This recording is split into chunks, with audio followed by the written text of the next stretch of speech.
अस्सलाम वालेकुम viewers, welcome to Urdu से यूट्यूब चैनल। अस्सलाम वालेकुम प्यारे व्यूअर्स, उर्दू से टीम की जानिब से एक और न्यू वीडियो के साथ हाजिर हैं। और आज की इस वीडियो में हम आपको बताने वाले हैं अब्बास नेम के मीनिंग और इसकी तफसीलात। अब्बास के इंग्लिश में स्पेलिंग बनते हैं ABBAS। जिन्स लड़का है, जुबान है अरबी और इसका मतलब है मुस्लिम। अब्बास के मायनी है हजूर सल्लल्लाहु अलैहि वसल्लम के चचा का नाम।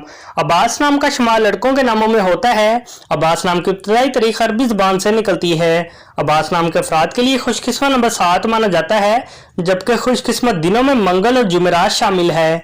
खुशकिस्मत वाली धातुओं में हिस्सों के हिसाब से तांबा और लोहा शामिल है। अब्बास नाम के अफराद के लिए माफिक रंगों में सुर्ख रंग शामिल है।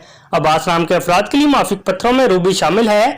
अब्बास नाम में 5 हरूफ है और ये एक लफ्ज बनता है।